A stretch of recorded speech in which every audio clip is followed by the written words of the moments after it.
Hi, Scott Orlin with CINEMA-Magazin. Divergent, the next big movie, the next big star, Theo James. Hey. The character of 4. I mean, he's really interesting because I don't want to give too much away. We start to learn more about him as the movie goes along. But what did you find really interesting for you as an actor to inhabit him?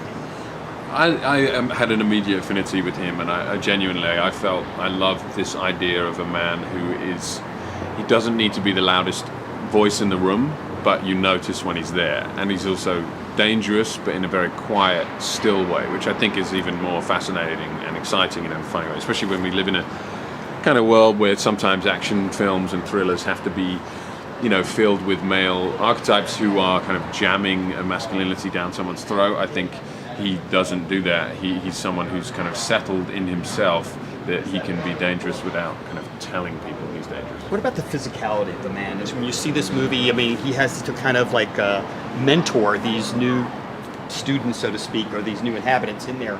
So the physical preparation that you had to go through, I mean. Yeah, I wanted him to be kind of as dangerous as possible, and I wanted it to feel as real as possible. And so as a result, we did a month of training before, but not only did I want to, but I carried on. I have some kind of combat experience myself, and I wanted to do that, and I carried on doing it in Chicago with a separate trainer, separate from the movie, because I wanted to feel like had that in me as well as the character, to make it kind of as real and visceral as possible. And then on top of that, I had to put on a little bit of muscle because he needed to look like he could kick the shit out of someone.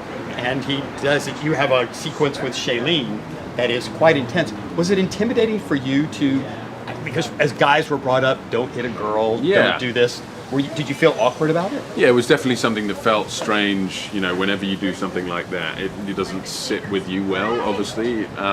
But in the construct of the movie, I think it works really well. And he's under, he's not himself, shall we say? So, but the first time when you're practicing punching Shailene in the face doesn't feel great, I have to say. But I think it works well in the scene, and the great thing about that scene is not only is the fight sequence, but the heart of it is her telling, them falling in love in a funny kind of way. And we all have something we fear, and the worst thing would ever have to be to confront that fear. In the movie, there's a thing, the fear chamber. What is it? My fears? No, the fear thing that they put you in. Fear landscape. The fear landscape. God forbid you ever had to go into a fear landscape. What would you have to face? What would I have to face? Many dark demons. I think it's a tough one. Maybe I wouldn't be a fan of drowning after getting torn apart by a shark. But I guess you wouldn't be drowning because you'd probably be dead. Yeah. What about you? What would be your fears? Snakes. Do not get me near snakes. Really? Oh, no. It's all there. Theo, I can't thank you enough. Terrific movie. Really appreciate it. Thank you very much, man. And this is Scott Orlin. Until next time.